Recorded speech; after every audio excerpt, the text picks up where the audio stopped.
ये नया चीज़ है, काफ़ी लोगों को ये टर्मिनोलॉजी नहीं पता होगी. So this got popular by Netflix. तो नेटफ्लिक्स बेसिकली क्या करता है कि वो एक टर्म लेकर आया केओस इंजीनियरिंग. जब आप किसी का पर्सनल डेटा एक्सेस कर लेते हो तो वो आपके सामने पूरा का पूरा एक्सपोज हो जाता है. दूसरा जो चैलेंज है वीएपीटी में is the volume of the vulnerabilities. आज की डेट में जिस स्पीड से और जितने वॉल्यूम से वल्नरेबिलिटीज आइडेंटिफाई हो रही है, how are the organisations handling that? Number of vulnerabilities की अगर हम बात करें और हम उसमें वॉल्यूम्स की बात करें, और एक और टर्म होता है वो होता है फॉल्स पॉजिटिव. तो जितने भी हमारे ऑटोमेटेड टूल्स हैं, मोस्टली प्रॉब्लम ये वहाँ पर देखी जाती है.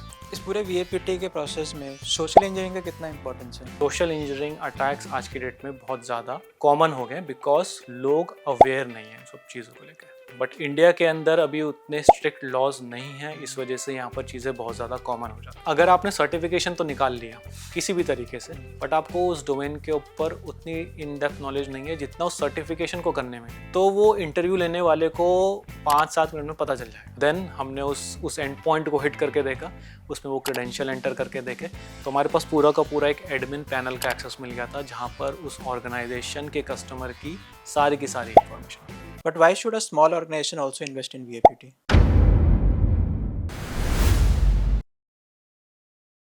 Most of the cyber attacks that happen in the organizations don't happen because of some expert hackers, but because of a vulnerability that the organization had ignored.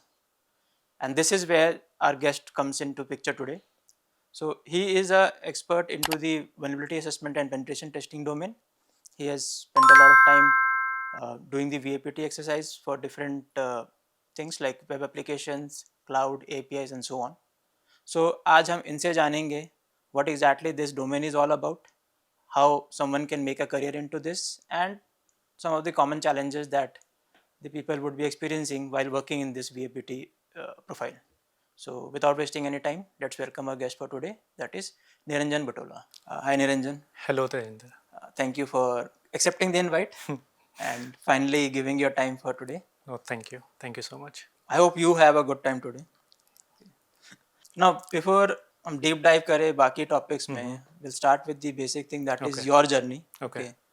From where you started, because if I recall correctly, आपने directly ethical hacking से start नहीं किया था. That's correct. Okay, so from where you started and then how you transition is what we'll like to know. Okay, so initially मेरा interest hacking के तरफ नहीं था. Mostly I was into the development side. मेरा ज़्यादा interest development side में था. So I started my career as a trainee engineer into the development profile. Okay. But the organization in which I was working was inclined toward the security side of the world. From there I get to know about the secure coding practice. जैसी भी कोई चीज़ होती है, coding कैसे करते हैं, but उसके साथ साथ उस कोड को सिक्योर भी कैसे क्रिएट किया जाता है, उस चीज़ को मैंने वहाँ से बेसिकली सीखा. Then I slowly gradually move into the cyber security domain into the very depth. Okay. So I started with the knowledge of web application, how to do assessment on web application. Okay. Then I moved to the API part of that. Then I gradually moved to the web applications, then the API, then the mobile applications, then the cloud, the thick client. So there are multiple different type of application in the world of IT. Right. So ऐसा नहीं होता कि सिर्फ web application ही होती है. Generally लोगों को interface right internet पे दिखता है ना, तो इंटरनेट पे जो यूआई नजर आता है तो उनको सिर्फ वेब एप्लीकेशन होता है. बट बैकएंड पे बहुत सारे हमारे पास ऐसे एसेट होते हैं जिनको भी सिक्योर करना चाहिए और लोग सिक्योर करते हैं. तो धीरे धीरे मैंने उन सारे डोमेन्स के बारे में नॉलेज गेन करी और this is how I gradually got into cyber security. So your profile is about VAPT. Right. अब ये VA और PT दो अलग टर्म्स हैं शायद. So if you can break down what is VAPT. So VAPT generally जो term है वो साथ में बोला जाता है हमेशा. जनरली मोस्टली सब कुछ जितने भी आप लोगों से सुनोगे सब बोलेंगे VAPT टर्म एक साथ. बट VA और PT थोड़ी डिफरेंट टर्म्स हैं, टर्मिनोलॉजीज हैं. सो VA basically stand for vulnerability assessment and PT stand for penetration testing. So in VA हम बेसिकली सिक्योरिटी वल्नरेबिलिटीज को आइडेंटिफाई करने की कोशिश करते हैं. और पेनिट्रेशन टेस्टिंग में हम उसको फर्दर कितना एक्सप्लॉइट कर सकते हैं और कितना डीपर एक सिस्टम के अंदर पेनिट्रेट कर सकते हैं. तो वो हमारी होती है पेनिट्रेशन टेस्टिंग। ओके, अगर इसका हम कोई कॉमन एग्जांपल राइट, समझना अगर मैं एक कॉमन एग्जांपल की बात करूं तो एक सिंपल सा एग्जांपल लेट्स कंसीडर कि मेरे को एक घर का असेसमेंट करना है, एक सिक्योरिटी असेसमेंट करना। तो उस घर के सिक्योरिटी असेसमेंट में हमको क्या करना होगा, हम ये चेक करेंगे कि जो उसका मेन डोर है उसका जो लॉक है वो प्रॉपरली लॉक हो रहा है कि नहीं हो रहा है। एक सिंपल टर्मिनोलॉजी में बात करें तो अगर मैं वीए की बात करूं तो उस वल्नरेबिलिटी असेसमेंट में हम ये चेक करेंगे कि उस डोर का जो लॉक मैकेनिज्म है क्या मैं उसको बाईपास करके उस घर के अंदर एंटर कर सकता हूँ कि नहीं कर सकता हूँ। So this is a vulnerability assessment. अब उस घर के अंदर मैं घुस गया, अगर उस घर के अंदर घुसने के बाद मैं उसके अंदर क्या क्या चीज़ें चुरा सकता हूँ, कितनी क्रिटिकल चीज़ें चुरा सकता हूँ, उस घर को कितना नुकसान पहुँचा सकता हूँ। So that is penetration testing. Okay, तो अगर लेट्स से चोर के पास एक मास्टर की है, राइट, उसको ट्राई करके उसने मेन गेट तो खोल लिया, मेन गेट तो खोल लिया, बट पता चले मेरे घर के अंदर और कोई दूसरा सिक्योरिटी कंट्रोल और लगा भी हुआ है। लगा हुआ है। मेरे बेडरूम के अंदर भी एक ताला लगा हुआ है, जिसके अंदर एक कबर्ड है उसके अंदर भी एक ताला लगा हुआ है, उसके अंदर एक लॉकर है उसके अंदर भी एक और ताला लगा हुआ है। तो मैं उस चीज को चुरा ना पाऊं शायद। सिर्फ मैं घर का ताला तोड़ के मेरे को कुछ ज्यादा फायदा होगा नहीं। तो मेरे को वल्नरेबिलिटी असेसमेंट ये तो बता दे कि मैं उस घर के अंदर घुस सकता हूँ, बट उस घर के अंदर घुसने के बाद मैं उसके अंदर क्या क्या चीजें और कर पाता हूँ, वो पेनिट्रेशन टेस्टिंग का काम होता है। तो इसलिए कोई भी एप्लीकेशंस हैं, चाहे मोबाइल हो वेब हो, हाई लेवल पे इतना तो पता चल जाता है कि हाँ शायद हम इस पर कुछ ट्रैक कर सकते हैं अटैक। राइट, बट एक्चुअल में अटैक चलेगा नहीं चलेगा, और चलेगा तो किस लेवल तक फायदा होगा हैकर को, that is not clear in the VA part. That's correct. So इसलिए हम पेनिट्रेशन टेस्टिंग करते हैं। और मोस्टली अगर कॉर्पोरेट्स की अगर बात करी जाए तो जो भी आप असेसमेंट रिपोर्ट देखते हैं वो जनरली वीए रिपोर्ट्स होती हैं। हाँ, those are not PT reports. उसमें ये ज़्यादातर बताया नहीं जाता है कि हम उसमें कितना चीज़ों को एक्सप्लॉइट फर्दर कर सकते हैं। उसमें बेसिकली हमको ये बताना होता है कि हमको क्या क्या वल्नरेबिलिटी मिली, सो दैट एक कंपनी फर्दर कुछ कंट्रोल्स उस पर इम्प्लीमेंट कर सके, ताकि जो मेरा एक्चुअल एसेट, जो मेरा डेटा है कंपनी का, वो सिक्योर रह सके। ओके, इस पूरे वीएपीटी के प्रोसेस में सोशल इंजीनियरिंग का कितना इंपॉर्टेंस है? सोशल इंजीनियरिंग एक जनरल टर्मिनोलॉजी में बोला जाए, not limited to corporates but in general terminology as well, social engineering एक बहुत ही कॉमन टाइप ऑफ अटैक है जो एक कॉमन इंसान के साथ किया जा सकता है। और वो क्यों बहुत इजीली किया जा सकता है, because we people are not cyber literate. Correct, people here are cyber illiterate. Right, एक लिटरेट पर्सन, एक बहुत ही अच्छा इंटेलेक्चुअल पर्सन भी साइबर इलिटरेट हो सकता है। करेक्ट। और आपने बहुत जगह इसके एग्जाम्पल भी देखे होंगे। आपने कुछ वीडियोस भी देखी होंगी बहुत बड़े बड़े लोगों की भी, जो आप एक बहुत वीडियो पॉपुलर हुई थी एक चीफ मिनिस्टर की, जिसमें वो एक डोमेन बता रहे थे www.http./@,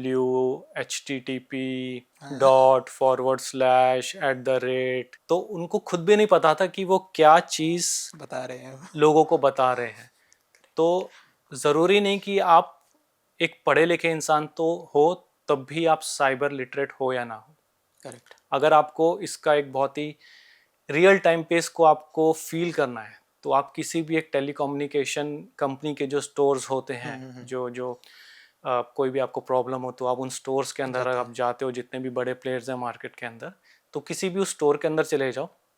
तो हर कुछ मिनट में आपको 1 घंटे के अंदर कम से कम 2-3 लोग ऐसे मिल जाएंगे जो कंप्लेंट करने आ रहे होंगे कि उनके साथ फ्रॉड हो गया किसी ना किसी तरीके का। चाहे उन्होंने कोई एक लिंक क्लिक किया या एसएमएस में उनके पास कुछ कोड आया जो उन्होंने किसी एक स्पैमर को बता दिया। तो ऐसी चीज़ें आपको बहुत कॉमन देखने के लिए मिल जाता है। इसलिए सोशल इंजीनियरिंग अटैक्स आज की डेट में बहुत ज़्यादा कॉमन हो गए, बिकॉज लोग अवेयर नहीं हैं इन सब चीज़ों को लेकर। So do you think कि social engineering is more easier than hacking the software? Yes, वो थोड़ा ज़्यादा सिंपल रह जाता है, क्योंकि लोगों को अभी तक ये नहीं पता है कि मेरे को कितनी इन्फॉर्मेशन शेयर करनी चाहिए या नहीं करनी चाहिए, या किससे शेयर करनी चाहिए। ओके, यहाँ पे एक थोड़ा सा लाइक फॉलो अप क्वेश्चन है, may be out of context हो सकता है कि since you worked with many organisations, may be in the Indian space and outside also, yes, तो आपके इंटरेक्शंस बाहर के लोगों से भी होते हैं, right. Do you think that the people in the other lands are having more cyber awareness as compared to India? I can say both yes or no. Okay. It totally depend आप किस person को cater कर रहे हो सकता है कि for example बहुत सारी बेटिंग, मैं सोशल इंजीनियरिंग की बात करूं तो सोशल इंजीनियरिंग परफॉर्म करने के भी बहुत अलग अलग तरीके होते हैं. For example phishing attack, then whaling attack, then we have baiting website जहां पर मैं एक ल्यूक्रेटिव ऑफर एक वेबसाइट पे डाल देता हूं और लोगों को वो लिंक शेयर कर देता हूं और उस लालच में आकर कुछ भी एक लालच में आकर हो सकता है कि एक सामने वाला बंदा मेरे उस सॉफ्टवेयर को डाउनलोड करे जिसकी हेल्प से मैं उस सिस्टम की बहुत सारी इंफॉर्मेशन गैदर कर सकूं. सो इट टोटली डिपेंड आप किस पर्सन को या किस कैटेगरी को कैटर कर रहे हो. अगर मैं फिशिंग की जो एक स्पेसिफिक कैटेगरी होती है, वेलिंग उसको कहते हैं, which targets to the higher management और higher executive of the organization. So मेरे को लगता है कि वो थोड़े बहुत लोग अवेयर होंगे तो वहाँ पर वो चीज़ परफॉर्म करना थोड़ा ट्रिकी होगा रादर देन आप एक नॉर्मल जनरल लोगों को कैटर कर रहे हो. तो जैसे लोग यहाँ पर हैं वैसे लोग बाहर भी हैं, बट बाहर थोड़े से ज़्यादा अवेयर हैं. बिकॉज आई थिंक वहाँ पे ना somewhere like regulations like GDPR and all, Right. उनका एक रोल आ जाता है. बिकॉज उनकी इस रेगुलेशन के आने के बाद से लोगों में ज़्यादा अवेयरनेस आने लग गई है. That's correct. डेटा प्रिवेसी को लेके, राइट. डेटा सिक्योरिटी को लेके. बट यहाँ पर पॉइंट इस कि लोग अवेयर नहीं है, बट वहाँ पर गवर्नमेंट ने रेगुलेशंस ऐसे बना रखे हैं कि अगर कोई ऐसे अटैक परफॉर्म करने की कोशिश करेगा और अगर वो पकड़ा गया तो उनको पता है कि उनके साथ तगड़ा होने वाला है, कुछ तगड़ा होने वाला है. बट इंडिया के अंदर अभी उतने स्ट्रिक्ट लॉज नहीं हैं, इस वजह से यहाँ पर चीज़ें बहुत ज़्यादा कॉमन हो जाती हैं. नाउ सिंस यू मेंशन्ड कि आपने वेब एप्लीकेशन से ट्रांजिशन करके then you move into security part of it, तो आई कैन नॉट से कि आपका वो उस तरह की स्टोरी है जो बाकी हैकर्स बताते हैं अपनी कि मैं तो स्कूल टाइम से ही हैकर था. ओके, सो इसके पीछे एक बहुत इंटरेस्टिंग स्टोरी है. क्योंकि मैंने स्कूल टाइम पे भी ये चीज़ें करी थी, not on regular basis, but हाँ ये स्कूल टाइम पे वो मेरा फर्स्ट एक्सपोजर था हैकिंग को लेकर. तो उसमें था कि मैंने अपने एक फ्रेंड का ईमेल एक्सेस किया था और मैं उसमें सक्सेसफुल हो गया था. और वो एक बहुत ही उस टाइम का एक पॉपुलर एक ईमेल सर्विस प्रोवाइडर था जो कि आज उतना ज़्यादा यूज़ नहीं होता, बट उस टाइम पे बहुत ज़्यादा कॉमन होता था. तो उस टाइम पे वो मेरे लिए एक फर्स्ट टाइम एक्सपोजर था. I think I was in class 11th that time. So तब मैंने ट्राई किया था और उस टाइम पे मेरे को ये भी पता चल गया था कि इसका इम्पैक्ट क्या हो सकता है, इसका नेगेटिव इम्पैक्ट क्या हो सकता है. क्योंकि जब आप किसी का पर्सनल डेटा एक्सेस करने आप किसी का पर्सनल डेटा एक्सेस कर लेते हो तो वो आपके सामने पूरा का पूरा एक्सपोज हो जाता है. तो राइट, तो ऐसा ही कुछ मेरे साथ भी हुआ था जब मैंने अपने फ्रेंड का ईमेल एड्रेस को मैंने एक्सेस करने की कोशिश करी. तो बट नेक्स्ट डे मैंने उसको इन्फॉर्म कर दिया था कि कुछ ऐसा मैंने ट्राई किया था और मेरे को उसमें सक्सेस मिल गया था और मैंने उसको बोल दिया था कि अपना पासवर्ड वगैरह चेंज कर लो. तो हाँ, तो स्कूल में आई डिड ट्राई दैट और उसमें सक्सेस भी मिल गया था. बट वो एक रेगुलर बेसिस पे नहीं था, वो एक जस्ट एक वो तो है ना एक IT स्टूडेंट थोड़ा सा कुछ करने की कोशिश करता है, राइट. तो वो वैसे हुआ था और उसको वहीं पर ही स्टॉप कर दिया था. Because if I go back to my school days, तो frankly I was not aware about this term called hacking and all. तो मेरा ऐसा कोई exposure नहीं रहा. I gradually moved into the domain. तो मैंने start किया कहीं और से. Then I learned about hacking things. हाँ, I was able to relate the back-end techniques and all. कि अगर कोई मेरे सामने कुछ कर रहा है, I would be able to understand. शायद ऐसा कुछ try किया तुमने. Right. But I never knew कि ये hacking है.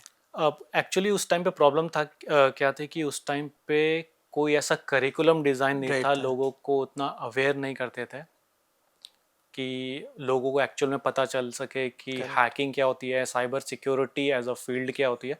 उस टाइम पे बस प्रोग्रामिंग लैंग्वेजेस पढ़ा दी जाती थी, उसमें कुछ लूप्स चलाने सिखा दिए जाते थे, क्लासेस फंक्शन डिफाइन करने सिखा दिए. दैट्स राइट, वो स्टार बनाना ही उस टाइम पे बहुत बड़ी बात हो जाती थी.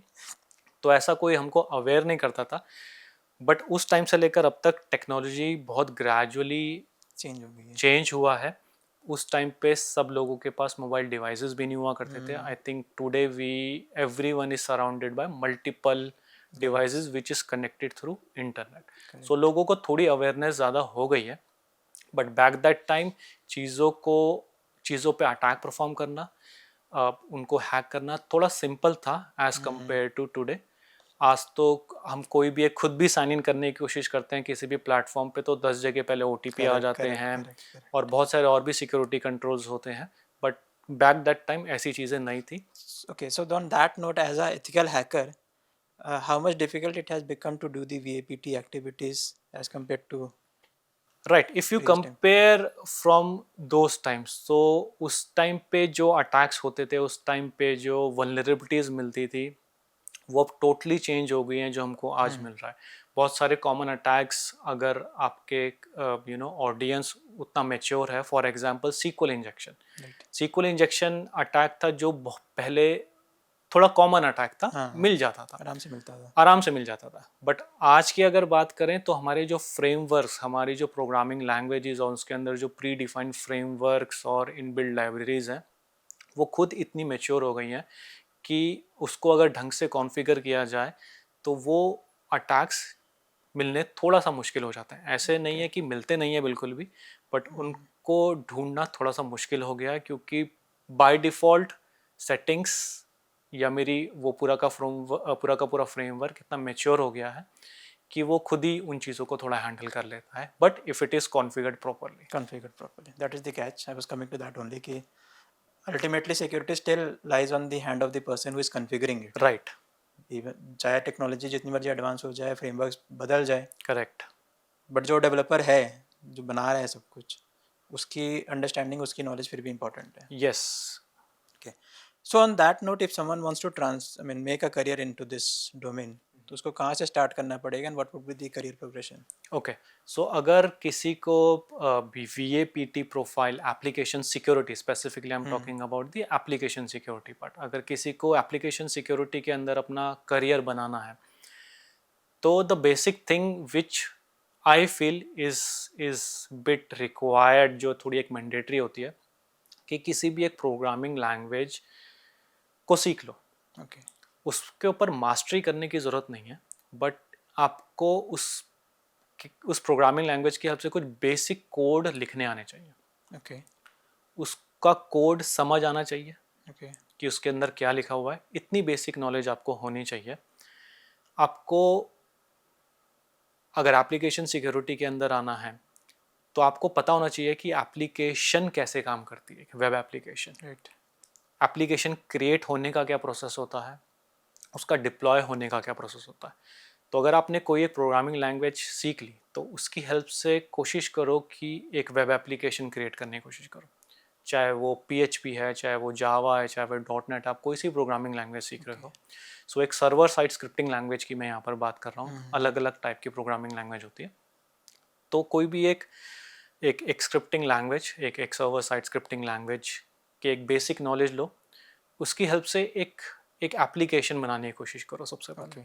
एक सिंपल क्रूड एप्लीकेशन मतलब CRUD। उसमें क्या क्या फंक्शनैलिटी होनी चाहिए, create, read, update and delete.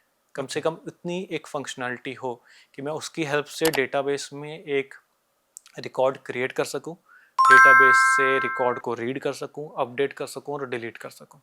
Okay. जब आपने वो एक बेसिक एप्लीकेशन बना ली है, एक सिंपल सी आपको एक लॉगिन स्क्रीन बनाना है, उसमें लॉगिन करना है, देन उसमें कुछ बेसिक फंक्शनैलिटी हो, उसमें एक लॉग आउट बटन हो, एक साइन अप फीचर हो, ऐसी एक आपने एक सिंपल एप्लीकेशन बनानी सीख ली।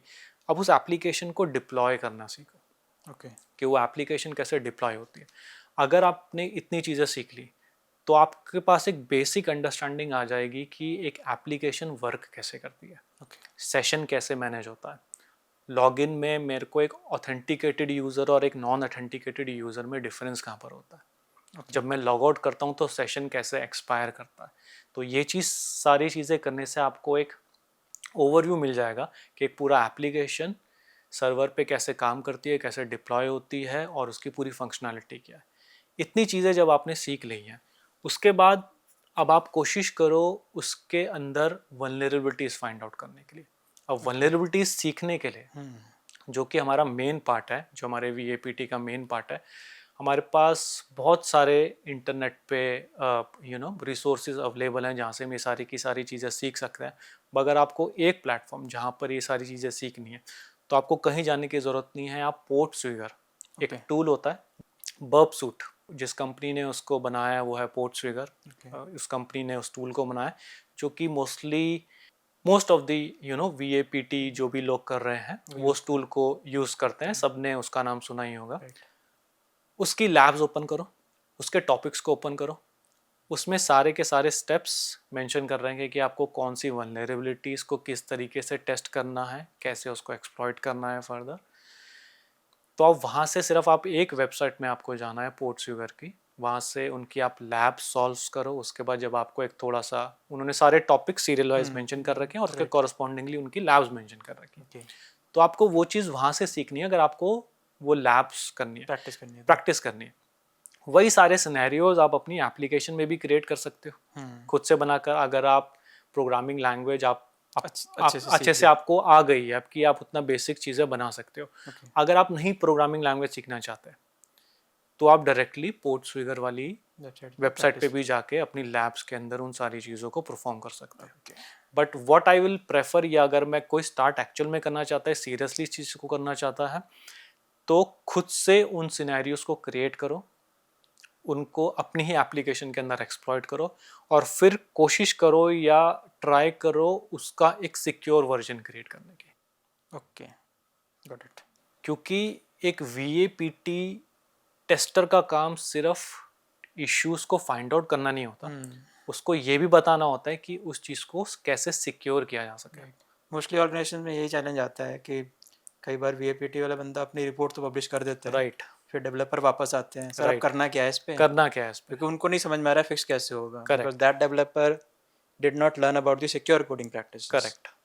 सो जितना मेरा अभी तक एक्सपीरियंस रहा है, जितने भी मैं लोगों से मिला हूँ, जो लोग सिर्फ टेस्टिंग पॉइंट ऑफ व्यू से जाते हैं और जो लोग टेस्टिंग के साथ साथ उसको कैसे सिक्योर कर सकते हैं इस चीज़ की भी नॉलेज रखते हैं, तो जो सेकंड टाइप ऑफ पर्सन है, सेकंड कैटेगरी ऑफ पर्सन है, उनका थोड़ा सा अपर हैंड रहता है और उनको थोड़ी सी ज़्यादा नॉलेज भी रहती है on how to exploit a thing further, क्योंकि उनको पता होता है कि बैकएंड पे क्या क्या चीज़ें हो रही होंगी, तो उसको कैसे एक्सप्लॉइट किया जा सकता है। ओके, अगर मैं कुछ चैलेंजेस की बात करूं, लाइक VAPT डोमेन के हिसाब से प्रोफाइल में जो चैलेंजेस आते हैं, जो सबसे बड़ा चैलेंज मुझे लगता है लाइक VAPT में currently most of the organizations have that hybrid kind of environment, right. okay, on prem भी है, cloud पे भी है।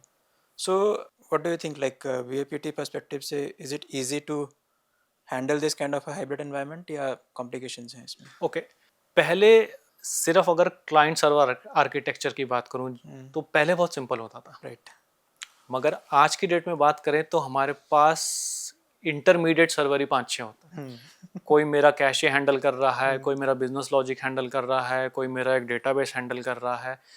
तो आज की डेट में सिंपल इंफ्रा तो आपको मिलेगा ही नहीं मिलेगा, आपको पूरा का पूरा एक कॉम्प्लेक्स स्ट्रक्चर ही मिलेगा। कोई सिंपल सी भी एप्लीकेशन होगी तो उसके पीछे 5-6 सर्वर अलग अलग पॉसिबिलिटी है कि वहाँ पर सर्वर काम कर रहे हो। सर्वर हो गए, उसके बाद इंफ्रा का अपना एक्स्ट्रा सेटअप है, फायरवॉल्स हैं, लोड बैलेंसर्स हैं, maybe some more things depending on the organisation. तो जितने मेरे कंपोनेंट इतने में ऐड होते रहेंगे उतना मेरा सिस्टम कॉम्प्लेक्स होता रहेगा। जितना मेरा सिस्टम कॉम्प्लेक्स होता रहेगा या मेरा जितना मैं उसको एक्सपैंड करता रहूँगा उतना मेरा अटैक सरफेस भी बढ़ता रहेगा, और जितना मेरा अटैक सरफेस बढ़ता रहेगा उतना कॉम्प्लेक्स हो जाएगा उस अटैक सर्वर को मेंटेन करना। सो अगर मैं ऑर्गेनाइजेशन की बात करूं, so if they are using such a complex system, तो द मोस्ट इम्पॉर्टेंट थिंग कि उनको पता होना चाहिए कि मेरे क्या क्या एसेट्स हैं और वो कहाँ कहाँ पर लाई कर रहे हैं। ऐसा नहीं है कि मैं एक वेब एप्लीकेशन की बात करूं जो कि पीछे मेरे पास 5 से 7 API हैंडल कर रही हूँ, लेट अस अज्यूम, तो मैं उस एप्लीकेशन की सिक्योरिटी के ऊपर तो पूरा ध्यान दे रहा हूँ, बट जो बैकएंड पे मेरी API काम कर रही है मैंने उसके ऊपर ध्यान नहीं दिया। तो पता चल रहा है कि एक अटैकर आया, वो वेब एप्लीकेशन पे आ ही नहीं रहा मेरी, वो डायरेक्टली मेरे API पे हिट कर रहा है जहाँ पर कोई सिक्योरिटी कंट्रोल ही नहीं लगा है और मेरे को पता ही नहीं है, क्योंकि मैंने 2 साल के बाद मेरे पास नए एम्प्लॉयज़ आ गए, उनको आइडिया नहीं है कि मेरे पास 5 API नहीं 7 API हैं। करेक्ट। 2 API के बारे में उनको पता ही नहीं है। तो सबसे पहला काम, अगर आपका कोई भी सिस्टम है, चाहे वो सिंपल सिस्टम है चाहे कॉम्प्लेक्स सिस्टम है, अपने सारे एसेट्स को आइडेंटिफाई करो, उनकी पूरी डॉक्यूमेंटेशन करो, वो कहाँ कहाँ पर लाई करते हैं, क्या वो इंटरनेट फेसिंग है कि नहीं है। ओके तो उस बेसिस पे उसके ऊपर हम सिक्योरिटी कंट्रोल्स लगाएं और उनको आइडेंटिफाई करें कि हमको कहाँ पर कौन कौन से सिक्योरिटी कंट्रोल्स इम्प्लीमेंट करना है। ओके नाउ जब VAPT हम कर रहे हैं, डिपेंडिंग कि आप कितना उसको एक्सटेंसिवली कर रहे हो, ओके, और we are just focusing on the VA और the PT part, depending on that it can be intrusive also. Right. अब क्या उसकी वजह से बिजनेस डिस्ट्रप्शंस होते हैं कभी, and if yes then how it can be handled? Okay, so if we talk about you know testing my application into production, so एक terminology होती है, वो होती है केओस इंजीनियरिंग। ओके ओके, ये नया चीज़ है, काफ़ी लोगों को ये टर्मिनोलॉजी नहीं पता होगी। So this got popular by Netflix. Okay तो नेटफ्लिक्स बेसिकली क्या करता है कि वो एक टर्म लेकर आया केओस इंजीनियरिंग। तो उसमें वो क्या करते हैं कि प्रोडक्शन पे ही ओके अपने खुद के सर्वर को कभी एक डाउन करके देख लेते हैं। अच्छा वो खुद से केओस क्रिएट करने की कोशिश करते हैं, ये चेक करने के लिए कि जो मैंने सिक्योरिटी कंट्रोल्स इंप्लीमेंट करे हैं क्या वो ढंग से काम कर रहे हैं कि नहीं कर रहे हैं। ओके क्योंकि सिक्योरिटी टूल्स या सिक्योरिटी कंट्रोल्स जो मेरे प्रोडक्शन पे लगे हुए हैं, फॉर एग्जांपल आपने बोला कि एक टर्म लिया था फायरवॉल, और ऐसी बहुत सारे टूल्स होते हैं जो हमारे सिक्योरिटी रिलेटेड टूल्स होते हैं जो हमारे सर्वर्स पे इंस्टॉल्ड होते हैं। Right right. और वो सस्ते टूल तो होते नहीं हैं, वो बहुत महंगे महंगे टूल्स होते हैं। अगर मैंने टूल को लगा दिया और वो एक्चुअल जब कोई अटैक परफॉर्म कर रहा है तो वो काम ही ना करे, तो उस टूल का फायदा क्या है। करेक्ट तो वो खुद से एक केओस क्रिएट करने की कोशिश करते हैं अपने प्रोडक्शन सर्वर पे, और ये चेक करने की कोशिश करते हैं टाइम टू टाइम कि जो मैंने कंट्रोल्स इंप्लीमेंट कर रखे हैं वो कितना काम ढंग से काम कर रहे हैं कि नहीं कर रहे हैं, या कितने उनको फाइन ट्यूनिंग की ज़रूरत है कि नहीं है। So this is called chaos engineering, जहाँ मैं खुद से एक ऐसा केओस क्रिएट करता हूँ या एक साइबर अटैक सिमुलेट करने की कोशिश करता हूँ, और देन मैं अपने टूल्स को एनालाइज करता हूँ जो मैंने अपने सर्वर्स के ऊपर डिप्लॉय कर रखा है कि वो इफ़ेक्टिवली काम कर रहे हैं कि नहीं कर रहे हैं। तो क्या कॉमन पीपल को कभी पता चलता है कि नेटफ्लिक्स ने अभी सर्वर नीचे किया है? अगर हम नेटफ्लिक्स का सिनेरियो भी हटा दें, कुछ दिन पहले इस चीज़ को ज़्यादा टाइम नहीं हुआ, आपने क्लाउड फेयर का एक इंसिडेंट सुना होगा जहाँ पर बहुत सारी एप्लीकेशन डाउन हो गई। करेक्ट सिर्फ एक सॉफ्टवेयर की हेल्प से एक सॉफ्टवेयर डाउन हुआ था मेरा, और उसकी वजह से मेरा बहुत सारा इंटरनेट का ट्रैफिक डाउन हो गया था। बहुत सारी सोशल नेटवर्किंग एक्सेसिबल नहीं हो रही थी और बहुत सारी और भी एप्लीकेशंस थी। जस्ट बिकॉज एक कंपनी के ऊपर अटैक हुआ था तो मेरा बहुत सारा इंटरनेट का ट्रैफिक उसकी वजह से डिसरप्ट हो गया था। बट इसका एक ब्राइटर साइड भी है। ब्राइटर साइड क्या है कि क्लाउडफेयर जितना जल्दी उन्होंने उसको ठीक कर दिया, अगर कंपनी खुद का टूल क्रिएट करके वहाँ पर उन्होंने डिप्लॉय किया होता तो मे बी शायद वो उतनी जल्दी रिस्पॉन्ड नहीं कर पाती जितना क्लाउडफेयर की सिक्योरिटी टीम ने उसको ठीक करा और सारे इंटरनेट का ट्रैफिक वापस लेकर आ गए। नेगेटिव पार्ट ये है कि क्लाउडफेयर आज के डेट में इतना बड़ा प्लेयर हो गया है कि अगर उसके ऊपर कुछ इफेक्ट पड़ेगा तो पूरे इंटरनेट के ऊपर इफेक्ट पड़ेगा, काफ़ी परसेंटेज हैम्पर होता है। राइट। सेम गोज विद जितने भी हमारे क्लाउड सर्विस प्रोवाइडर है, मोटा मोटा 2-3 हमारे पास बिग प्लेयर्स हैं हमारे पास, क्लाउड सर्विस प्रोवाइडर्स जो है हमारे पास, तो उनमें से कोई भी एक डाउन हो जाएगा तो उसके जितने भी कॉरस्पॉन्डिंग क्लाइंट्स हैं हो सकता है वो सारे के सारे डाउन हो जाए। बट जितनी जल्दी वो उसको ठीक कर सकते हैं, हो सकता है कि एक कंपनी के पास अपना खुद का लोकल उतना इंफ्रा या उतने पीपल ना हो जो उसको उतनी जल्दी ठीक कर पाए। ओके, दूसरा जो चैलेंज है VAPT में is the volume of the vulnerabilities. मतलब आज की डेट में जिस स्पीड से और जितने वॉल्यूम से वल्नरेबिलिटीज आइडेंटिफाई हो रही है, how are the organisations handling that? Okay, क्योंकि उतनी मैन पावर तो है नहीं। That's correct. सो जो टेस्टिंग हमारी VAPT होती है वो जनरली टूल बेस्ड होती है और मैनुअल बेस्ड भी होती है। जितना हम वॉल्यूम्स, नंबर ऑफ वल्नरेबिलिटीज की अगर हम बात करें और हम उसमें वॉल्यूम्स की बात करें, और एक और टर्म होता है वो होता है फॉल्स पॉजिटिव। हाँ, तो जितने भी हमारे ऑटोमेटेड टूल्स हैं तो मोस्टली प्रॉब्लम ये वहाँ पर देखी जाती है कि जितने भी हमने ऑटोमेटेड स्कैनर से, ऑटोमेटेड टूल से हम कुछ भी वल्नरेबिलिटी निकालने की कोशिश करते हैं तो बेसिकली क्या करेगा कि हर रिक्वेस्ट और रिस्पांस के बेसिस पे हमको वो ये नहीं बताएगा कि मेरी एप्लीकेशन में एक हेडर रिलेटेड एक इशू है छोटा सा, तो वो मेरे को एक जगह मिल गया है, तो मैं बाकी जगह रिपोर्ट ना करूं, या मे बी मैंने सिमिलर थिंग और एन नंबर ऑफ प्लेसेस देखी है, तो वो हर पेज पे या हर रिस्पॉन्स के बेसिस पे मेरे को वल्नरेबिलिटी बताता है। एक रिपोर्ट कर देगा। तो जब भी हमको एक ऐसी रिपोर्ट मिलती है वहाँ पर मेरे को एक रिपोर्ट के अंदर 3-4 हज़ार वल्नरेबिलिटी मिल जाती है, बट एक्चुअल में होती हैं वो सिर्फ 4-5 या 2-3 वल्नरेबिलिटी होगी जो मेजर है, जो मेजर वल्नरेबिलिटी है। तो इसलिए ऑर्गेनाइजेशन क्या करती है, अपने असेट को जब आइडेंटिफाई कर लेती है, अब जैसे जैसे ऑर्गेनाइजेशन मैच्योर होते जाती है, मान लो कि उसने अपने असेट्स को आइडेंटिफाई कर लिया, असेट को आपने आइडेंटिफाई तो कर लिया, बट उस एसेट को आपको एक टैग भी देना है। ओके, किस बेसिस पर टैग देना है कि वो एसेट मेरे लिए कितना क्रिटिकल है, क्लासिफिकेशन, उसको मेरे को एक क्लासिफिकेशन देनी पड़ेगी। ओके, फॉर एग्जाम्पल, अगर मेरे पास एक इंटरनेट फेसिंग वेब एप्लीकेशन है जहाँ पर जो मेरी एक मेजर एप्लीकेशन है जो मेरे सारे क्लाइंट यूज़ कर रहे हैं, अगर वो डाउन हो जाता है तो उसका इम्पैक्ट ज़्यादा होएगा।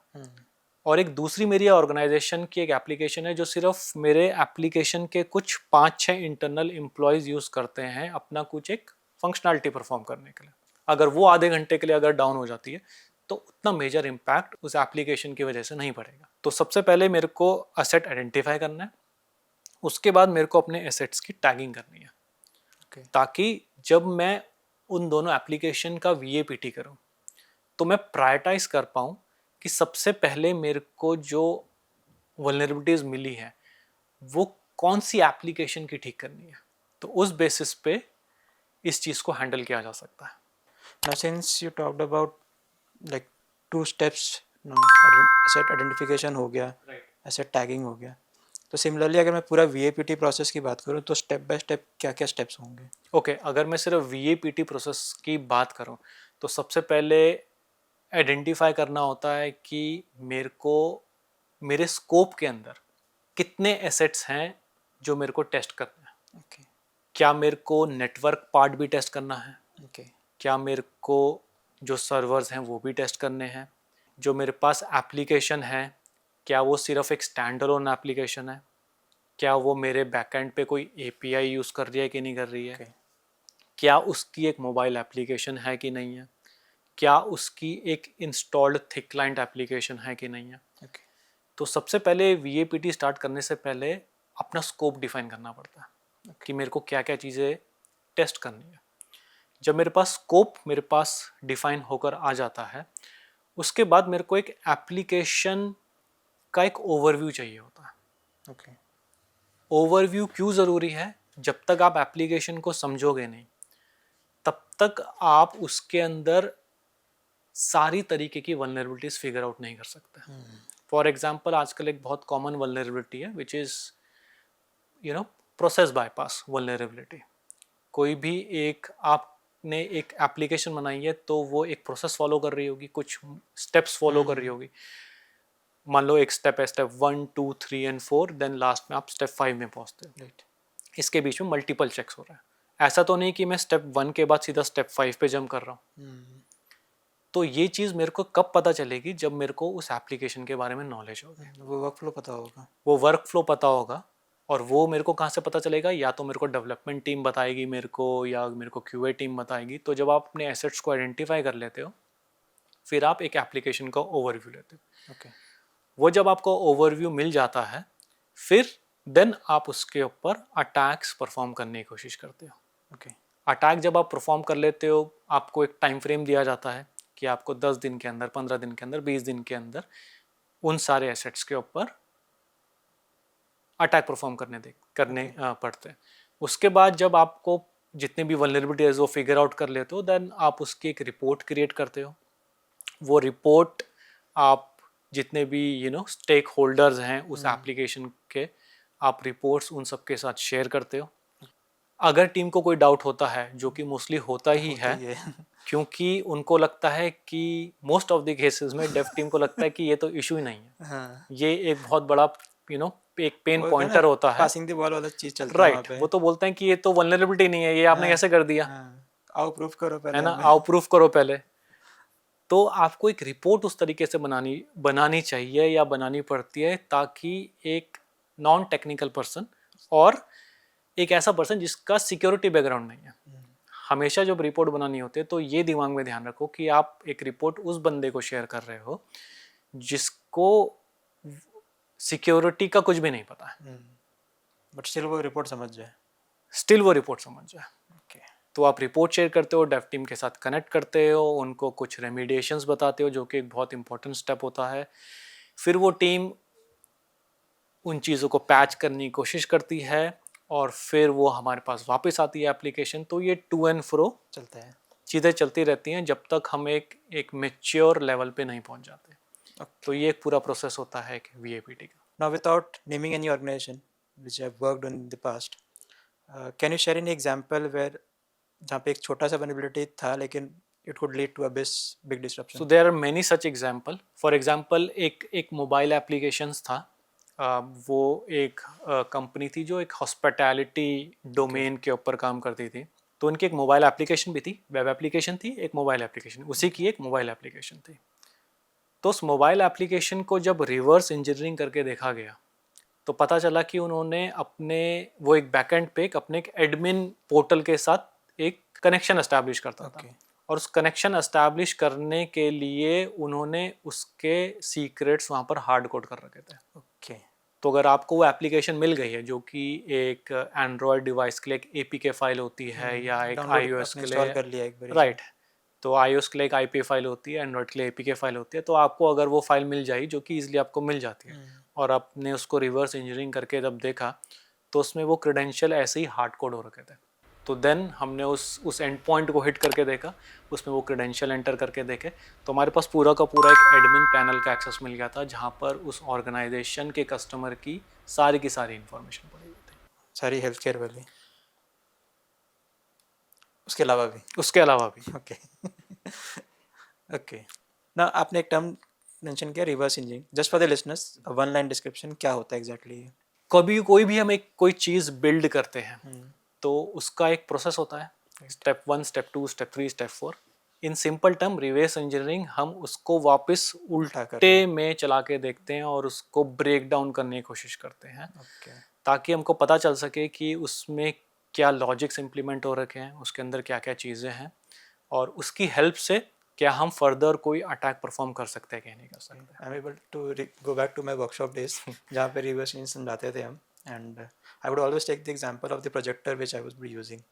तो मैं हमेशा स्टूडेंट्स को ये बोलता था, ये प्रोजेक्टर बनाने के लिए किसी इंजीनियर ने कुछ काम किए, मेहनत की है, बहुत सारे पार्ट्स असेंबल किए हैं, मुझे नहीं पता प्रोजेक्टर कैसे बनता है, मैंने सिर्फ इतना करना है, टूल किट लेके बैठूंगा, डिसेंबल करना, उसको खोलना शुरू करूंगा, बस नोट करता जाऊंगा मैंने कौन सा पार्ट खोला किस स्टेप पे, राइट, और फिर मैं उसी स्टेप्स को वापस ट्राई करके देखेंगे कि वापस से प्रोजेक्टर बनता है कि नहीं बनता है। That's correct. सो ऐसा ही कुछ सॉफ्टवेयर की टर्म्स में हम रिवर्स इंजीनियरिंग करते हैं उन सॉफ्टवेयर्स को। Now again taking the organisations example, big players are all obviously focusing on the security posture and all, but why should a small organization also invest in VAPT?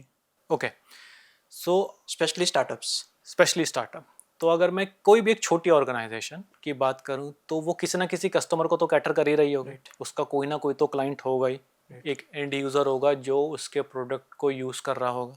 तो 3 चीज़ें आती हैं basically. मेरे उस कस्टमर का data secure होना चाहिए, confidential होना चाहिए, जो भी उसका डेटा है उसकी इंटीग्रिटी मेंटेन रहनी चाहिए, और जब भी वो कस्टमर मेरे किसी भी प्लेटफॉर्म के ऊपर आ रहा है कि एप्लीकेशन के अंदर, चाहे वो मोबाइल एप्लीकेशन हो चाहे कोई सी भी एप्लीकेशन हो, उसके ऊपर आ रहा है तो उसको अपनी वो इन्फॉर्मेशन उस टाइम पे अवेलेबल होनी चाहिए। और आपको आई थिंक पता भी चल गया होगा मैं किस चीज़ के बारे में बात कर रहा हूँ, जो कि एक सिक्योरिटी टर्म में बहुत कॉमन होता है। आप सिक्योरिटी की कोई सी भी एक बुक उठा लो, सबसे पहले चैप्टर में वही चीज़ मेंशन होती है, CIA, confidentiality, integrity and availability. The CIA triad एक बेसिक टर्मिनोलॉजी है, कोई भी आप बुक उठाओगे हैकिंग से रिलेटेड उसमें आपको ये चीज़ मिल ही जाएगी हमेशा। तो अगर आपको ये 3 चीज़ें सेव करनी है जो कि एक काइंड ऑफ अ मैंडेटरी चीज़ है, तो इसका मतलब आपको सिक्योरिटी चाहिए उस एप्लीकेशन के अंदर, और वो VAPT से मिलेगी, और वो आपको VAPT से मिलेगी। Again going back to the listeners, specially वो जो करियर स्टार्ट करना चाहते हैं या फिर ऑलरेडी किसी डोमेन में काम कर रहे हैं, दे वांट टू ट्रांजिशन, उनके लिए प्रॉपर रोड मैप अगर बात करें, VAPT प्रोसेस हमने समझ लिया and you talked about few things कि कहाँ से वो शुरू करें, बट अगर एक प्रॉपर रोड मैप की बात करें तो क्या क्या टॉपिक्स उनको पढ़ना चाहिए apart from the web programming? Apart from web programming अगर उनको पढ़ना है तो मैंने जैसे पहले ही बोला था, पोर्ट्सफिगर की वेबसाइट ओपन करो, उसके ऊपर अटैक्स परफॉर्म करना सीखो, देन कोई भी एक डमी एप्लीकेशन उठा लो। बहुत सारी डमी एप्लीकेशन है जो कि ऑलरेडी इंटरनेट पे डिप्लॉयड है, कुछ एप्लीकेशन है जो आप खुद से भी डिप्लॉय कर सकते हो। ओके, उनके ऊपर वो अटैक परफॉर्म करने की कोशिश करो। ठीक है। अटैक परफॉर्म करने की कोशिश कर लिया, देन उसकी रिपोर्टिंग बनाने की कोशिश करो ताकि आप कैसे रिपोर्ट बना रहे हो वो भी पता चलता रहे। ओके, उसके बाद हमारे बहुत सारे इंटरनेट पे या बहुत सारी एप्लीकेशन कंपनीज अपने बग बाउंटी प्रोग्राम्स भी चलाती है। तो आप उस बग बाउंटी प्रोग्राम के अंदर रजिस्टर करो, जैसे हैकर वन एक प्लेटफॉर्म है, राइट, आप ऐसे प्लेटफॉर्म के ऊपर रजिस्टर कर सकते हो। वहाँ पर वो रियल टाइम एप्लीकेशंस के ऊपर उन अटैक्स को परफॉर्म करने की कोशिश कर सकते हो, बिकॉज रियल टाइम अटैकिंग और real time VAPT is much different than doing you know in the labs. क्योंकि लैब में मेरा एक माइंडसेट, मेरे को पता होता है कि मेरे को ये स्पेसिफिक वल्नरेबिलिटी की वो लैब है और मेरे को यहाँ या XYZ प्लेसेस हैं जहाँ पर वो वल्नरेबिलिटीज मिल सकती है। बट जब आप रियल टाइम पे वो चीज़ कर रहे होते हो, आपको पता ही नहीं होता, ये भी नहीं पता होता एप्लीकेशन में क्या बैकएंड है क्या। कि बैकएंड है क्या।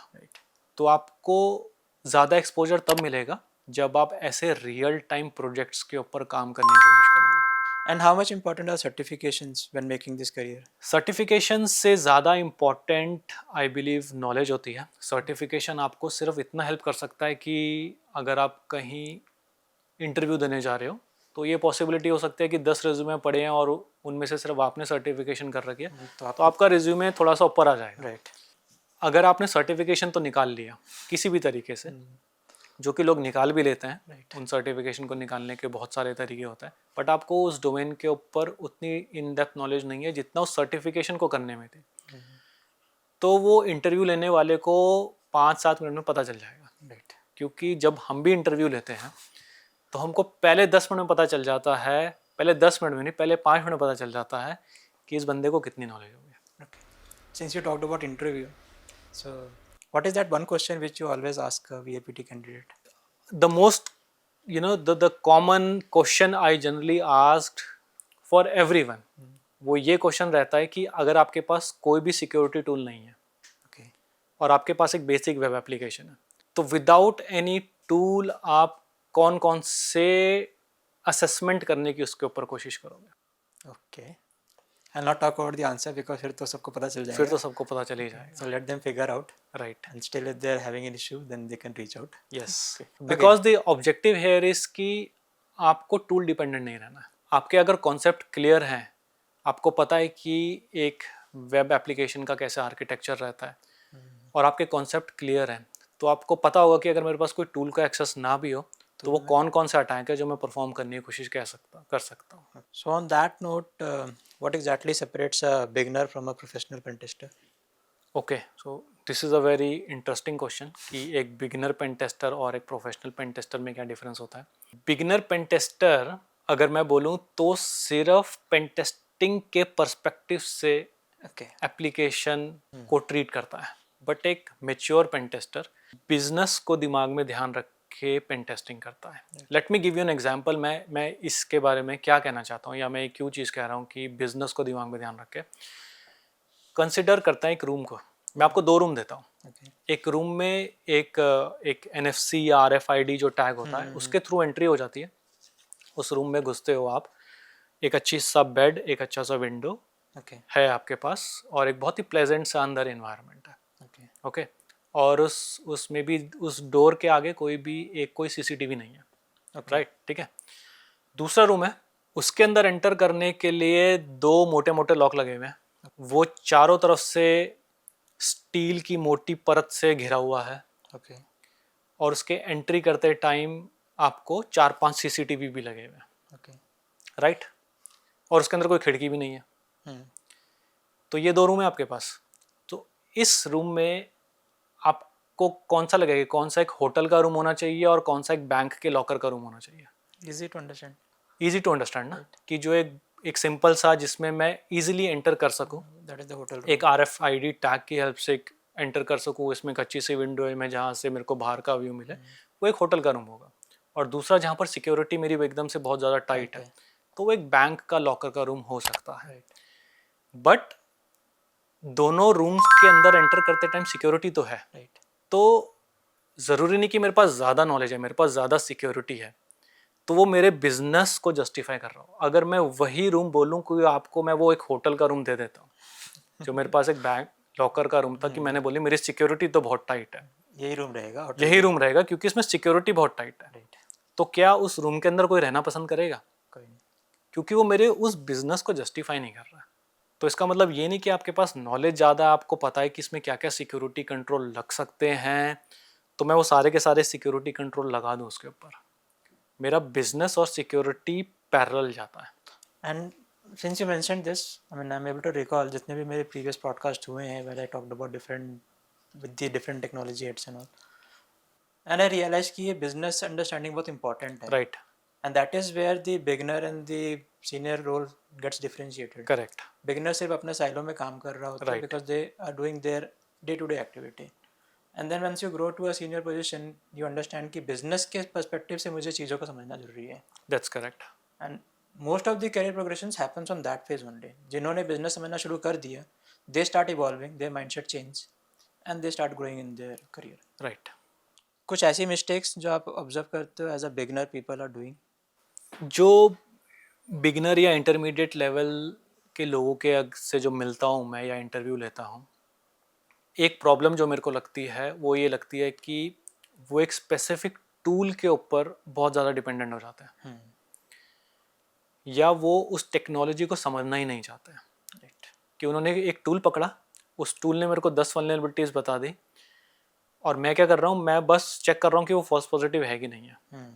मेरे को उस 10 के अलावा कौन सी 11वीं वल्नरेबिलिटी है उसके बारे में कोई नॉलेज ही नहीं है। करेक्ट, तो मैंने अपने आप को लिमिट कर दिया है उस टूल के चारों तरफ, कि जब तक वो टूल निकाल कर दे रहा है मेरे को, मेरे को बस उतना ही पता है, उससे ज़्यादा मेरे को कुछ पता नहीं है। और इसका चैलेंज ये आएगा कि जब वो ऑर्गेनाइजेशन स्विच करते हैं, राइट, या वो ऑर्गेनाइजेशन टूल ही चेंज करता हाँ करके वो टूल चेंज हो गया या ऑर्गेनाइजेशन में दूसरा टूल यूज हो है। रहा है, right, then they have a difficulty adapting yes. To it. तो एक टूल के ऊपर रिजिड मत रहो, थोड़े फ्लेक्सिबल रहो, नए नए टूल्स को एक्सप्लोर करो। ओके, हो सकता है आपकी कंपनी में वो टूल यूज़ ना हो रहे हो, देखो कि बाकी और कुछ एडवांस टूल मार्केट में आ गए हैं कि नहीं आ गए। वल्नरेबिलिटीज़ को एक्चुअल में, जो भी नई वल्नरेबिलिटीज़ हैं उनको ट्राई करने की कोशिश करो खुद से। लैब्स आपको कुछ ऑनलाइन मिल रही हैं तो उनको सॉल्व करने की कोशिश करते रहो। तो ये कुछ कुछ प्रॉब्लम्स हैं जो कि जो नए लोग हैं जो एक स्टिक हो जाते हैं एक स्पेसिफिक टूल में, जो मैंने जनरली देखा है। okay. Talking about the recent trends and all, what are the trends that are changing the way how VAPT happens? सो आजकल एक काफ़ी इंटरेस्टिंग ट्रेंड है जो सिर्फ साइबर सिक्योरिटी को नहीं, जो कि एक हर डोमेन को इफेक्ट कर रहा है, that is AI. Right. Right, so वही सेम चीज़ साइबर सिक्योरिटी के अंदर भी हो रही है। कुछ जगह अच्छी हो रही है और कुछ जगह ज़बरदस्ती हो रही है। ऑर्गेनाइजेशन को लग रहा है कि हम एआई इंटीग्रेट नहीं करेंगे तो हम कहीं पीछे रह जाएंगे। Right. और ये होता भी है जब हमारी टेक्नोलॉजी ट्रांसफॉर्म हो रही होती है, चेंज हो रही होती है ग्रेजुअली। लोगों को आज से शायद 20 साल पहले लगता था कि वो इंटरनेट पे नहीं आएंगे तो हम पीछे रह जाएंगे। Right. राइट, तो ऐसे ही आजकल ऑर्गेनाइजेशन को लगता है कि हम एआई का यूज़ नहीं करेंगे तो हो सकता है हम पीछे रह जाएंगे। तो वो कहीं कहीं तो बहुत अच्छी जगह एआई को इम्प्लीमेंट कर रही है, कभी-कभी जस्ट बट कहीं कहीं ज़बरदस्ती कर रही है जहाँ पर करना भी नहीं चाहिए। जस्ट ये बताने के लिए एक प्रेजेंटेशन में एक बुलेट पॉइंट आ जाए कि I have implemented AI in this. और सिक्योरिटी टूल्स में भी हमने बहुत देखा है कि every security tools are now trying to integrate the the AI capability, AI feature into their product. जितना मेरा अभी तक एक्सपोजर रहा है AI के अंदर, where you are dealing with a large chunk of data, और उस डेटा के ऊपर प्रोसेसिंग करके आपको कोई डिसीजन लेना है, सो उन सब यूज केसेस में AI तो बहुत अच्छा है। बट कुछ कुछ ऐसा सिनेरियोज हैं जहाँ पर बस नाम के लिए एआई डाल दिया है और वो उतना फ़ायदा नहीं दे रहे हैं, क्योंकि एआई की बात करें तो बैकएंड में हमको नहीं पता चलता उतना, सॉरी फ्रंट एंड में उतना हमको नई चीज़ें पता चलती, पर बैकएंड पे वो एक बहुत ही हाई कंप्यूटेशन पावर यूज़ कर रहा होता है।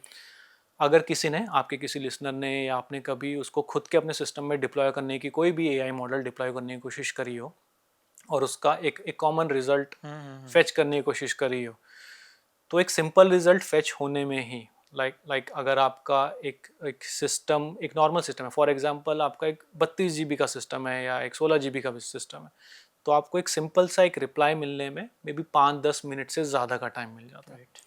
तो इतनी ज़्यादा प्रोसेसिंग करने के लिए और भी हाई पावर चाहिए होती है, प्रोसेसिंग स्पीड चाहिए होती है, तो उसके ऊपर भी एक कॉस्ट होती है। तो ये आपको समझना पड़ेगा आपके यूज़ केसेस के ऊपर कि आप अगर एआई को इम्प्लीमेंट कर रहे हो तो एक्चुअल में उसका आपको यूज़ मिल रहा है कि नहीं मिल रहा है। So how are you using AI in your work? Okay, so there are multiple things जहाँ पर एआई का यूज़ हो रहा है। एक टर्म होता है एमसीपी, मॉडल कॉन्टेक्स्ट प्रोटोकॉल। सो एमसीपी सर्वर बेसिकली क्या होते हैं कि हमारे कोई भी एग्जिस्टिंग टूल्स को अगर आप एमसीपी के साथ इंटीग्रेट कर देते हो तो आप उस टूल के साथ नेचुरल लैंग्वेज में इंटरैक्ट करने की कोशिश कर सकते हो। तो बेसिकली उस टूल को एक एआई कैपेबिलिटी भी मिल जाती है। Okay. So what we are trying to do now is for learning purposes, we are trying to do is that we are trying to establish a framework where different security tool can interact with each other using those MCP servers. Okay. So this is what I personally working upon. अब VA में तो AI का integration थोड़ा बहुत समझ में आता है, but what about the penetration testing right. So PT में भी बहुत सारे टूल है। आपने ओपन सोर्स बहुत सारे पेनिट्रेशन टेस्टिंग के हमारे पास ओपन सोर्स सॉफ्टवेयर्स हैं। उसका link I will share with you that so that you can share with your listeners और व्यूअर्स। तो उसमें उन्होंने भी एआई के साथ अपने आप को इंटीग्रेट कर दिया। What they try to do, they try to first figure out they do some kind of fingerprinting in that, they figure out कि what are the possible places where an attack can be performed. क्या क्या चीज़ें उसके ऊपर attack perform हो सकती है। वो खुद के पेलोड एक कस्टम पेलोड क्रिएट करने की खुद से कोशिश करते हैं, देन एक अटैक परफॉर्म करने की कोशिश करते हैं।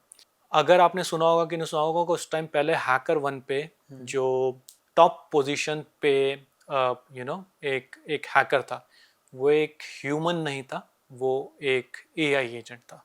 ओके। एक ऑर्गेनाइजेशन है एक्सबो, उन्होंने एक एआई एजेंट क्रिएट किया है। तो वो एक स्पेशलाइज्ड एजेंट है जिसकी हेल्प से हम कुछ अटैक परफॉर्म करने की कोशिश कर सकते हैं। तो उसने बहुत सारी वनरेबिलिटीज जो भी HackerOne पे हमारे प्रोग्राम चल रहे थे उनके ऊपर उन्होंने वो अटैक परफॉर्म करने की कोशिश करी और वो एकदम टॉप पोजीशन पे आ गया था एक टाइम। उस एआई एजेंट ने में भी काफ़ी ज़्यादा न्यूज़ में था वो इन सब चीज़ों का। Based on the current trends and the reports around the VAPT and security specifically. So what do you expect in 2026 for VAPT? 2026 will be more on the AI side of that.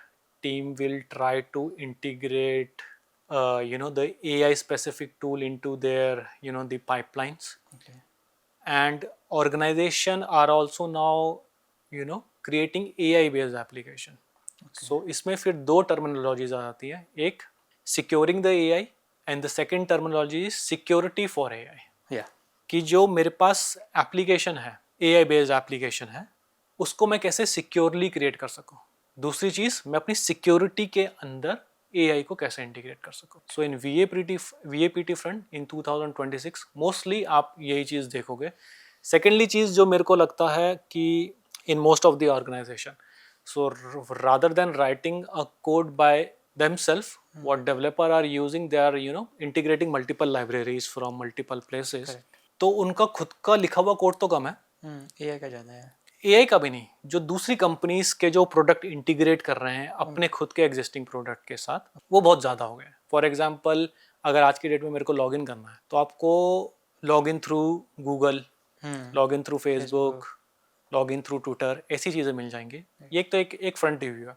ऐसी backend पे भी बहुत सारी चीज़ें team खुद से ना create करके एक स्पेशलाइज्ड कंपनी के प्रोडक्ट को यूज़ कर रही है और अपना एक फुल फ्लेज प्रोडक्ट क्रिएट कर रही है। तो इसके कुछ लिमिटेशंस हैं? इसकी लिमिटेशंस तो नहीं, इसके प्रॉब्लम्स क्या है मैं आपको ये बता सकता हूँ। इसके प्रॉब्लम्स ये हैं कि मेरे को नहीं पता होता कि जो मैं थर्ड पार्टी का एक कंपोनेंट यूज़ कर रहा हूँ वो किन किन चीज़ों की हेल्प से बना पड़ा है। सो अगर कोई रियल टाइम पे अगर कभी कोई अटैक परफॉर्म होता है तो मेरे को ये पता नहीं चलेगा कि मैं उस वल्नरेबिलिटी से सेफ हूँ कि नहीं हूँ। एंड उसका हमने एग्जांपल्स लाइक कुछ रिसेंट अटैक्स में देखे हैं, लाइक क्राउडस्टैक के केस में हो गया. Right. So if we are relying more on the vendors for some specific features then उसके इम्प्लीकेशंस भी हैं. That's correct. सो इसी चीज़ को फुलफिल करने के लिए या कैटर करने के लिए एक कॉन्सेप्ट आया हमारे पास SBOMs का, okay. Software bill of material. Okay. एक कॉन्सेप्ट है जो कि बेसिकली ऑटोमोबाइल इंजीनियरिंग में यूज होता है, वो होता है बिल ऑफ मटेरियल. आपने सुना होगा. राइट. आपने बहुत सारे टाइम न्यूज़ में देखा होगा कि कोई न्यूज़ आती है कि एक XYZ कंपनी की गाड़ी का एक ये पार्ट डिफॉल्ट था, एक फॉल्टी पार्ट निकला, राइट. तो कुछ हज़ार गाड़ियों को रिकॉल किया गया. करेक्ट. करेक्ट. तो कंपनी को कैसे पता चला कि मेरा वो फॉल्टी पार्ट किन किन गाड़ियों में था? ये पता चलता है कंपनी को बिल ऑफ मटेरियल की हेल्प से. ओके. उस कंपनी को ये पता होता है कि मैं कौन से बैच का कौन सा छोटा सा पार्ट अगर मैं यूज़ कर रहा हूँ किसी थर्ड पार्टी. फॉर एग्जांपल अगर मैं कोई भी कंपनी की बात करूँ, वो सारे प्रोडक्ट खुद से नहीं बनाता. जो भी उसके स्पेयर पार्ट्स होते हैं, वो एक स्पेयर पार्ट कोई दूसरी कंपनी से खरीदेगा, कोई एक हो सकता है वो AC का यूनिट किसी दूसरी कंपनी से ले रहा हो, स्टीयरिंग व्हील किसी दूसरी कंपनी से ले रहा हो, इंजन की जो बेल्ट होती है उसको रोटेट करने के लिए वो बेल्ट किसी एक थर्ड कंपनी से ले रहा हो. तो उन सब की बैचिंग होती है, उन सब की टैगिंग होती है प्रॉपरली. तो अगर उनको पता चल जाता है कि मेरा एक स्पेसिफिक बैच का एक स्पेसिफिक प्रोडक्ट अगर ख़राब है तो मेरे को कौन कौन सी गाड़ियों को रिकॉल करना है. इस वजह से एक ऑटोमोबाइल कंपनी इतनी जल्दी पता लगा लेती है कि मेरे को कितनी गाड़ियों को वापस लेकर आना है, रिकॉल करना है. सिमिलरली सॉफ्टवेयर इंडस्ट्री के अंदर भी इस चीज़ को SBOM कहा जाता है, सॉफ्टवेयर बिल ऑफ मटेरियल. कि अगर एक कंपोनेंट जो मैंने किसी एक दूसरी ऑर्गेनाइजेशन से लिया है तो मेरे को एक प्रोडक्ट के साथ साथ एक बिल ऑफ मटेरियल भी देगा. एक सॉफ्टवेयर बिल ऑफ मटेरियल भी देगा SBOM. उसमें लिखा होगा कि वो स्पेसिफिक सॉफ्टवेयर किस किस कंपोनेंट से बना हुआ है. तो अगर उस एक स्पेसिफिक कंपोनेंट में मेरे को एक वल्नरेबिलिटी मिलती है, मार्केट में कोई CVE आती है उस एक स्पेसिफिक कंपोनेंट से रिलेटेड, तो मेरे को पता चल जाएगा उसी टाइम पे ही कि मेरा वो स्पेसिफिक कंपोनेंट कितने मेरे एग्जिस्टिंग एप्लीकेशन के अंदर है और मेरे को अपने कितने एप्लीकेशन को अपडेट करना है, उसको पैच करना है.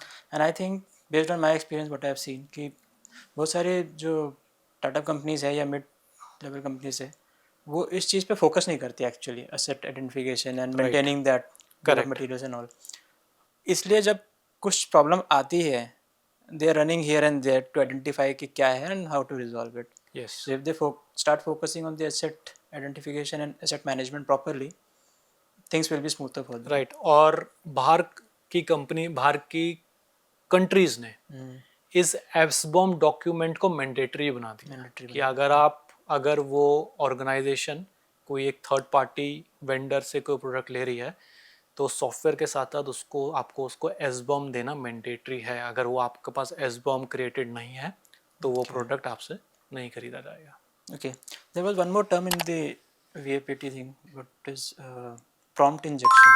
Right. Because we're talking about AI. Okay. तो ये क्या है exactly? So prompt injection basically आप अपने AI मॉडल को ट्रिक करने की कोशिश कर रहे हो. आप उसको कुछ ऐसी चीज़ें पूछ रहे हो कि वो आपको एक ऐसी इंफॉर्मेशन प्रोवाइड कर दे जो कि नहीं देनी चाहिए. Right. डायरेक्टली उससे पूछो कुछ तो शायद नहीं देगा. डायरेक्टली पूछे नहीं, बट घुमा फिरा के उससे पूछोगे तो आपको दे देगा. इसके भी दो तरीके होते हैं. एक डायरेक्ट प्रॉम्प्ट इंजेक्शन अटैक होता है, एक होता है indirect prompt injection attack. Direct prompt injection में आप एक्चुअली उसको डायरेक्टली टेक्स्ट प्रोवाइड कर रहे हो घुमा फिरा के. बट इनडायरेक्ट प्रॉम्प्ट इंजेक्शन में आप उसको डायरेक्टली टेक्स्ट नहीं दे रहे हो. लेट अस अज्यूम आपने उसको एक इमेज दे दी है और उस इमेज में आप खड़े हुए हो, उस इमेज में आपने टी-शर्ट पहनी हुई है, उस टी-शर्ट में ऊपर कुछ टेक्स्ट लिखा हुआ है. और आप उस इमेज को अपलोड कर रहे हो और बोल रहे हो कि आप उस टी-शर्ट के टेक्स्ट में जो चीज़ लिखी हुई है वो करो. तो हो सकता है कि बैकएंड पे वो ये तो चेक कर ले कि जो मेरे को टेक्स्ट मिल रहा है उसकी हेल्प से प्रॉम्प्ट इंजेक्शन नहीं होना चाहिए.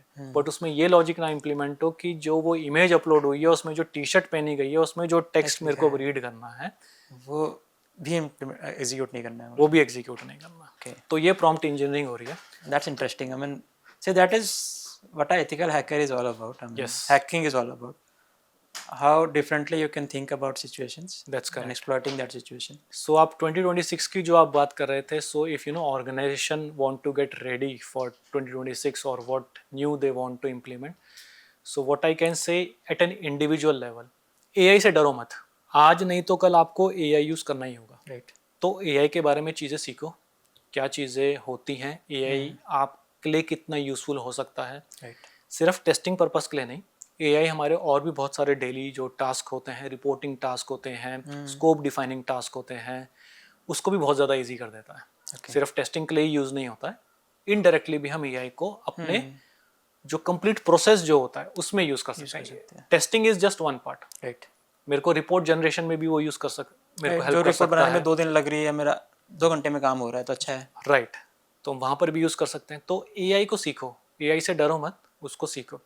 एट मैनेजर लेवल या जो कुछ मेच्योर लेवल है, मेक श्योर कि आपकी टीम के पास इन सब चीज़ों के बारे में नॉलेज हो, उनको पता हो कि प्रॉम्प्ट इंजीनियरिंग क्या होती है, उनको पता होना चाहिए कि MCP सर्वर्स क्या होते हैं, उनको पता होना चाहिए कि मैं कहाँ कहाँ पर अपनी एप्लीकेशंस के अंदर या अपने प्रोसेस के अंदर एआई इंटीग्रेट कर सकता हूँ। If any of my employ is willing to work upon the AI part of the thing, so आप उसको सारे के सारे रिसोर्सेस वो प्रोवाइड कराओ जो मांग रहा है। और and at an organisation level, invest wisely in AI। Just because everyone is saying AI, don't do AI। अगर आपका कोई एक यूज केस अच्छे से फुलफिल हो रहा है, then only you need to invest on AI। नहीं तो गिव सम टाइम, हो सकता है आज नहीं तो कल कोई आपका एक यूज केस बन जाए जहां आप उसको इंटीग्रेट कर सको, या कोई एक आपको एक ऐसा मेच्योर प्रोडक्ट मिल जाए जो आप एक्चुअल में अपने अपने अपने इंफ्रा के अंदर या अपने पूरे स्ट्रक्चर के अंदर उसको इंटीग्रेट कर सको। Okay, since you have been into hacking and security for such a long time, अगर मैं एक जनरल लिसनर के सबसे बात करूँ, so what would be your message to them? Be cyber literate. आप टेक्नोलॉजी को इग्नोर नहीं कर सकते हो, सो टेक्नोलॉजी को सीखो, जितने भी आप जनरल पर्पस चीज़ों को सीख सकते हो। एक बेसिक नॉलेज आपको पता होनी चाहिए, तभी आप इस सिक्योर वर्ल्ड में रहोगे। और AI के आने के बाद ज़्यादा से ज़्यादा चीज़ों में और टेक्नोलॉजी और ज़्यादा इंटरनेट बेस्ड चीज़ें आ जाएंगी, जो आपको डिवाइस आज की डेट में और इलेक्ट्रॉनिक लगते हैं जिसमें अभी इंटरनेट नहीं है। मे बी AI की वजह से उन सब चीज़ों के अंदर भी कुछ ऐसे टेस्ट केसेस आ जाएं जो आपको डेली लाइफ में आप उनके साथ इंटरैक्ट कर रहे हो। तो जितना आप साइबर लिटरेट रहोगे उतना ही आप सिक्योर रहोगे। एक चीज़ अभी मेरे दिमाग में है, फॉर एग्जांपल कोई भी इजली आपकी एक डीप फेक इमेज या डीप फेक ऑडियो की हेल्प से जो भी आप बना के आपको हो सकता है को परेशान करने की कोशिश करे या स्कैम करने की कोशिश करे। तो मेक श्योर कि आप ऐसी चीज़ों से अवेयर रहें, आपको पता हो कि ऐसी चीज़ें हो भी सकती हैं। अगर आपको पता ही नहीं होगा कि ऐसी चीज़ें बन सकती हैं तो पॉसिबिलिटी ज़्यादा है कि आप उस चीज़ के अंदर बहुत ईजिली फंस जाओ। तो अगर कॉमन लिसनर है जिसका IT वर्ल्ड से कोई लेना देना नहीं है, तो एटलीस्ट उसको थोड़ा बहुत पता होना चाहिए टेक्नोलॉजी के बारे में, हाउ टेक्नोलॉजी वर्क, या जो जो डिवाइसेस वो यूज़ करता है उसकी क्या क्या अपर लिमिट्स हैं और क्या क्या लोअर लिमिट्स हैं। तो ये एटलीस्ट उनको पता होना चाहिए। And one last message for the people who are aspiring to be a VAPT professional, don't be rigid, हमेशा फ्लेक्सिबल रहना चाहिए। नई नई टेक्नोलॉजी को सीखना अगर आप चाहते हो तभी IT फील्ड के अंदर और स्पेसिफिकली साइबर सिक्योरिटी फील्ड के अंदर आओ, क्योंकि आप वहाँ पर आके ये नहीं बोल सकते हो कि मैं सिर्फ जावा की एप्लीकेशन सिक्योर करूँगा या मैं जावा की एप्लीकेशन टेस्ट करूँगा। आप ये नहीं बोल सकते हो। आपको जावा की एप्लीकेशन भी टेस्ट करने को मिलेगी, आपको .NET की एप्लीकेशन को भी मिलेगी, आपको कोई एक थर्ड प्रोग्रामिंग लैंग्वेज की मिलेगी। हो सकता है कोई एक नई प्रोग्रामिंग लैंग्वेज आ जाए आने वाले 2 साल के बाद, हो सकता है वो भी आपको एप्लीकेशन टेस्ट करनी पड़े। तो यू शुड बी फ्लेक्सिबल। आपको ऐसा नहीं कि मैंने सिर्फ एक अटैक सीख लिया या मेरे को 10 अटैक आ गए तो मेरे को आगे कुछ सीखना नहीं है। जितना आप ज़्यादा सीखते रहोगे उतना ही ज़्यादा आप अपने आप को ईजी फील करोगे इस फील्ड के अंदर स्पेसिफिकली ग्रो करने के। One last question before we wrap up. Any best resource or book that you will recommend to the people to read? I will not refer a book, but I will only refer a website which is a Portswigger website. If you want to go into application testing, Portswigger के बाहर जाने की आपको ज़रूरत ही नहीं पड़ेगी मेरे ख्याल से, अगर आप स्पेसिफिकली वेब एप्लीकेशन से स्टार्ट करना चाहते हो तो। Portswigger के ब्लॉग पढ़ो, पोर्ट्सविगर की लैब करो। पोर्ट्सविगर का सर्टिफिकेट भी आता है, बर्ब सूट सर्टिफाइड प्रोफेशनल, बहुत अच्छा सर्टिफिकेट है, बहुत ही अंडररेटेड सर्टिफिकेट है, लोग उसको करते नहीं है। काफी मतलब कॉस्ट फैक्टर में भी देखा जाए, कॉस्ट फैक्टर में भी बहुत सस्ता सर्टिफिकेट है वो। कंपेयरिंग टू अदर सर्टिफिकेट अगर मैं बात करूं, application security Burp Suite certified professional से अच्छी कोई चीज़ नहीं है, बर्ब सूट के लैब से कोई अच्छी चीज़ नहीं है, आपको मोस्टली सारे सिनेरियोज इसके अंदर मिल जाएंगे. Okay, that is quite insightful, and I hope listeners would be able to take benefit of all the things that you have shared, especially your knowledge and expertise around the VAPT things. So on that note, we'll be wrapping up for today. To all my listeners, अगर आपको आज कुछ भी interesting मिला है information or something which has been useful for you for your career progression, please do like and subscribe to the channel and share this video among your friends who are aspiring to enter into the cybersecurity domain. Hopefully they will also find something useful for themselves so that they can prepare themselves accordingly. On that note, we'll wrap up for today. Stay safe, stay secure. Thank you.